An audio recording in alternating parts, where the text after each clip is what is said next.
Okay, so this is going to be a long one. I hope you're comfortable.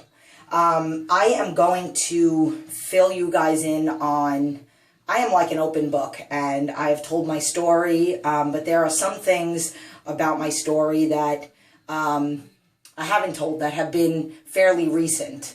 If any of you are friends on Facebook with me, I've been going through a few different things. There's something I'm still I'm not ready to tell people about. I will, though, in a couple months probably. You know, I've been posting on Facebook, appointment here, doctor here, this here, and some things have been coming out. Again, I tell a lot about me and who I am, and I'm going to tell you something that is really, really, really hard to talk about. So basically what I did was, none of you guys know this because I made this little mini clip and I have this private group for my clients, and I asked them to help me come up with some ideas, some scenarios. Hey, has this happened? This happened? You know, think about what you were thinking and then send it to me. Hey, what would Jen do in this situation? So I had a couple. I have one of my clients that works in a very negative environment. I have another one of my clients that has a concern about the way she's thinking about this whole journey, but I have a big one, and it just so happened to have come, and I'm going to address those other two in another video, but this is a big one, and the reason why is because this particular client asked me if I've ever done a video about, about 4 people that are in law enforcement, firefighters. I do have a significant number of clients, but a lot of these things can actually be relatable when it comes to other clients that might not be in law enforcement or firefighters or, you know, whatever, that might not have this specific thing, but they deal with the same subject. And it just so happens that this client asked me for this yesterday, and on Friday, I got back from the doctor and I found out something about myself.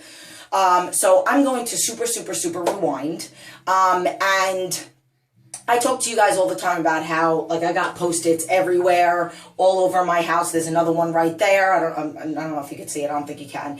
In my kitchen, in my car, in my bedroom, everywhere, because I am beyond petrified that I'm going to forget something. I have to be impeccable to my word. I have to be a woman of my word. I have to do everything that I say I'm going to do.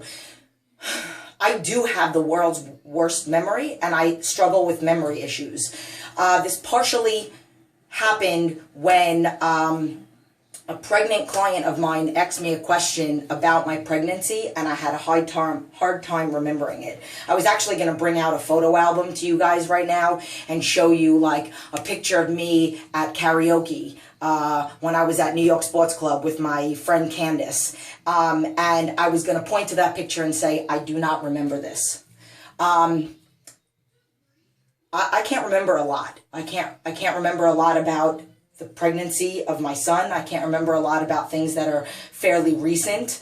The things that I remember are things that I do repetitiously every single day, like with training and nutrition and stuff like that, and stuff that I talk about every single day. But things in the past, that's why I take a lot of pictures, and, you know, like, I have to do that because I have to try to connect some kind of memory to that. So whatever. So it actually kind of like sparked something in me, and I'm like, I need to figure out what's going on with this. What is wrong with my memory? Why can't I remember things? You know, I even thought of it when I did that video of me and my mom at New York, and my mom was telling me stories about stuff that my dad did to me when I was 15 years old, and I don't remember that. And I'm like, how can I physically not remember that at 15? People have memories when they were 4 years old, and I can't remember stuff that happened a couple years ago, a couple months ago, a couple days ago. So I'm like, maybe I have dementia. Maybe I have early signs of Alzheimer's. I don't know. I didn't know what was going on with me. So I said, let me try to figure this out and figure out if I can go to like a neurologist and try to figure out what's going on. Maybe I can get a scan of my brain, something, because maybe it's that. Clients don't know that I go through this because I am very good at my coping skills to this significantly hard thing to have to deal with every single day. And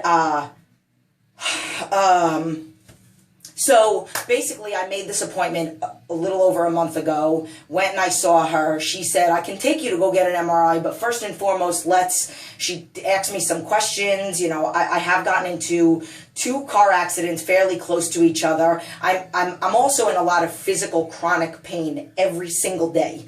I do not relax, and I say this in videos. I do not relax because I cannot relax. When I relax, I am in beyond physical agony. So I'm combining, actually. I'm in the middle of going to see a chiropractor and getting adjusted because I found out I have issues with my spine from an x-ray that she did on me. So I'm literally trying to fix a lot of things that are going on. I want to be able to lay on my back and watch a cartoon with my son without being in agony, which that happens to be partially of what I'm going through. But that happened in 1999. It was somebody ran a stop sign and slammed into the side of me. I went unconscious. I've also been physically abused by my father, and I've been punched. So I was wondering, oh my God, like maybe all the blows to my head. So I just wanted to figure out what all this was. So before she said, and she found all those things out about me, and cause she was asking me about trauma and family history and all that other stuff. So she said, I'm going to send you to another neurologist, and I'm going to have you do an extensive test. So it's going to be a 3-hour examination where you're going to sit in an office and somebody's going to test you. That right there brought on anxiety because I have issues with my hip and sitting for too long. So I can't even sit in the movie theater for over an hour without feeling physical pain in my hip. And that is from years ago in college. I took a whole semester of dance, and one of my ballet teachers was trying to open up my hips, and I'll never forget the day that I was laying on my back and she brought my leg out to the side and I heard pop, pop, pop, and I've never been the same again. Then I had bursitis in this hip a long time ago. I tried a cortisone shot. It totally didn't work. It actually made it worse. But whatever. So like, again, I'm really trying to get all these things figured out, and I believe everything you have to have faith. So, like I'm seeing this chiropractor right now. I've never gone to a chiropractor. I believe I went to one a long time ago when I had problems with my knees, and right after I went to physical therapy, right after my accidents, I went to them for a little while. I've told people before that they told me that I needed double knee replacement, and I went to physical therapy and worked that out and whatever. I'm kind of jumping all over the place. There's my ADD. So where was I? So I'm trying to have an open mind because, as I say to everybody, you have to believe that it's going to happen. And I'm trying to have faith. I've been seeing a chiropractor 2 times a week, getting adjusted. I've been having some weird changes, like I broke out one time and she was all excited about it. Something else happened to me that I'm not going to disclose. For the past 2 days since Sunday, I've been throwing up every morning and Monday I threw up twice. Tuesday I felt like I was going to throw up, but I didn't. And then this morning I felt a little nauseous. And yesterday I saw her again and she's like, that's all normal. My lips are all dry. So I smiled on Monday and my lips cracked in like 3 different places. Everybody thought that I got beat up in jiu-jitsu, and then I just explained, and I thought that I was sick, and then I found out from her yesterday that it's not. These are normal reactions of detoxing and whatever. So my back right now is not feeling better, but I have to have faith, and I understand that everything that you do takes time. Just like with me and my positive affirmations, it took me 7 years to believe that I wasn't stupid, of 7 days a week telling myself that I wasn't, because the doctors told me that I needed my affirmations and all the other things that I needed. That being said, this Friday, like 3.5 weeks ago, I went and I did the test. It was pretty exhausting, emotionally exhausting, physically exhausting. And on Friday, the 4th, I went in to see that neurologist, and she gave me my whole diagnosis, whatever. And I would like to show you guys right here, and I believe that right there is post-traumatic stress disorder. So apparently that's what I suffer from. And it's a combination of all the trauma that I've dealt with as a child. It could possibly have something to do with the physical abuse and the car accidents. But apparently, and I will kind of just briefly, apparently a lot of the emotions that I went through when I was young was negative. So now even positive things in my life, what I do is, I I don't absorb any emotion. I partially suffer from anxiety, and I do. I'm very honest with you. I mean, she even asked me a question like, why do you need to read a book and listen to an iPod while you're on the treadmill? And if you don't have that, then you won't be able to run. And I'm like, because I need to stay busy. I need to have two different things going on because of my ADD, blah, blah, blah. And also partially, and this didn't come out until then, because then I get anxiety. So like, I do get a little bit of anxiety about like house invasion. And I think about that a lot. So now I'm getting a little bit too far. I'm not going to really too much get into it. But apparently these memory issues are from this. So my way of thinking, it's like my brain doesn't allow me to have any memory of anything. Because it's almost like I didn't want to remember the bad things. So now it's like so many years of that now my brain doesn't even allow me to remember the good or the bad. There are some things that I remember, and it's just from repetition. Then there were some questions that she asked me about my childhood, and I don't remember them from physically being there in the moment. I remember them from being an observer. For example, one of the times that my father was beating the hell out of me on the stairs and punching me in the face, I remember them from the top of the stairs looking down at us, because I was trying to run up the stairs and he grabbed me and then he straddled me and started punching me. That's how right now I could picture that. And partially the only reason why I remember that is because I've told that story so many times. So this particular client of mine asked me about people in law enforcement that suffer from that. People that, and literally I wrote down because I needed to remember it, that there are things that they see, like, and this is terrible, like death and gunshots and dead kids, and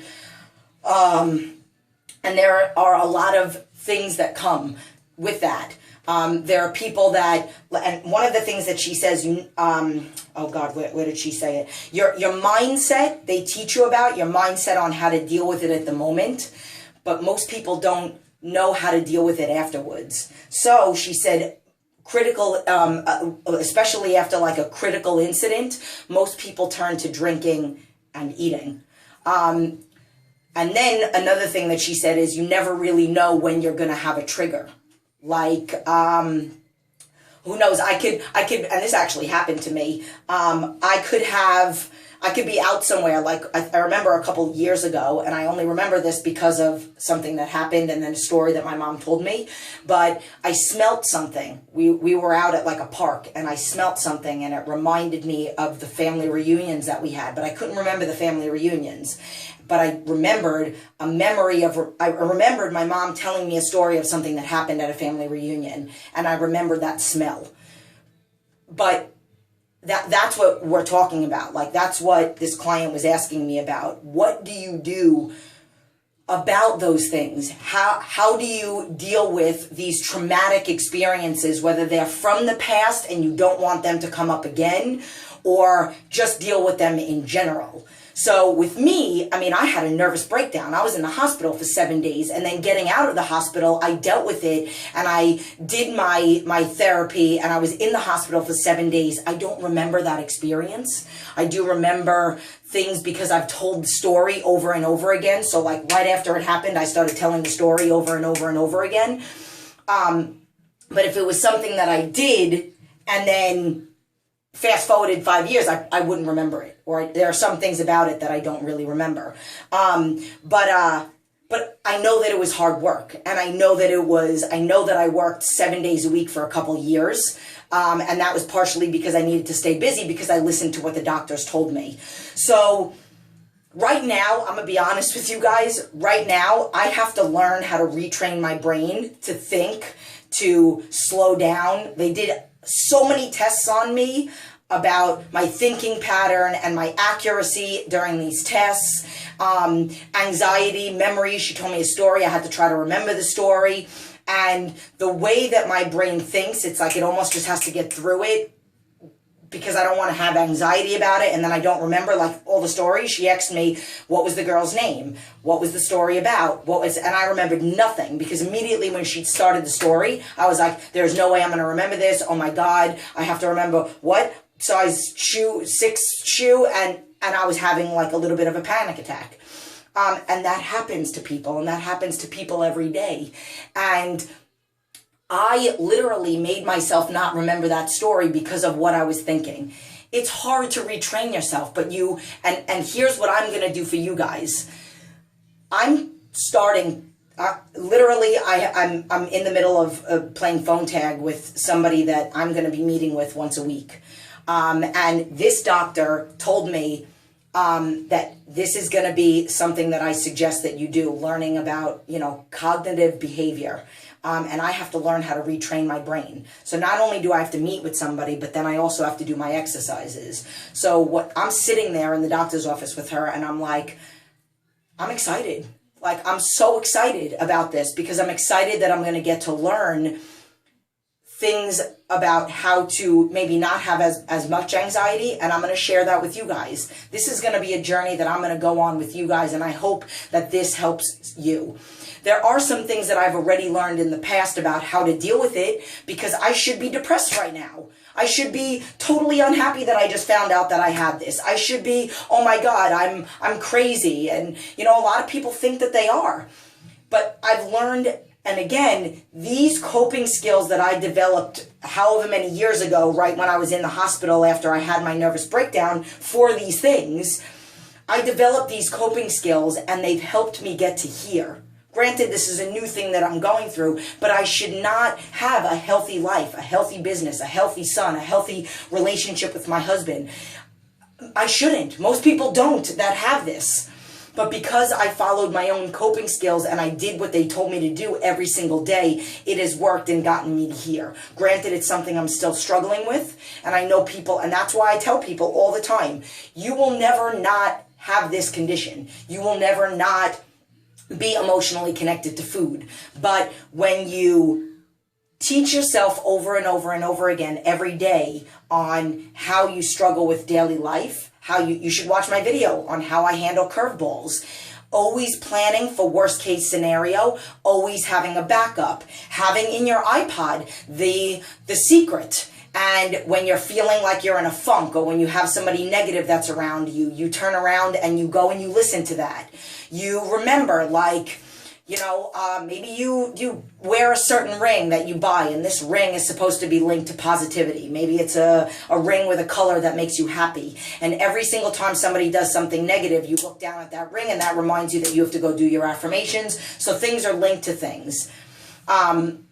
You have to have an outlet. You have to have a positive outlet. So every single time, if something traumatic comes up, what do? And I actually had this person go through something significant, like I believe it was a week ago, and she almost called me, which I always encourage my clients to call me, text me, voice record, message me, something, and I am literally almost every single time I'm available within an hour if I'm not in a coma sleeping. But this person went outside and went for a walk. That is a good outlet. That person took their dog and went out for a walk. And that's what you have to learn how to do, but you have to train yourself to remember those things. So old behaviors of falling on food and drinking, or food, just food, and now making new behaviors, creating new habits. And then when you practice these habits every single day, then in 5 years from now, if something happens, maybe in 5 years from now, I see my father for the first, and I haven't seen my father in years. I see my father and he says something to me that brings up something really terrible for me, because I've come to peace with my father. Like, I can be around him. I was around him like a month after my son was born. He came to visit. So I'm okay with all that. I've been, and you have to be at peace with whatever it is that you went through. You have to figure it out, find what it is, and you have to have peace with it. You can't hold anger, because you'll never get over it. And then when those traumatic experiences pop up again, you're less likely to be able to get yourself out of it. But if you're practicing these things every single day, like this particular client, she has been beyond fantastic. She has lost a significant amount of weight, over 70 pounds with me. And she, because she's been forming these habits for the past 7 months, that's why she was able to remember to do that, to go for a walk. Plus she had the support of me and knowing she was going to have to send a food log and all that other stuff. But you have to find out what yours is. You have to practice yours every day. So maybe in 5 years or 10 years down the line, if something comes up again, because the reality is it will, it might. A smell, a taste, a thought, a person, a scene, a name, a word. The word stupid is a trigger for me, but now I don't get the same emotions like I used to because of 7 years of emotional exercises. I highly recommend you surround yourself with positivity every day. And who cares if you have to do it every day for the rest of your life? I don't care if you're 19 and you're watching this and you live to 100 and you have 81 years until you move on and go to another place. 81 years, 7 days a week of listening to something positive or reading a positive quote or planning for success for the day is an amazing life. If you think of it that way, life is wonderful, and it doesn't matter what you have to do to get yourself in a good mood. It matters that you're doing something to get yourself in a good mood and that you're setting yourself up, because the reality is there is a lot of garbage in this world.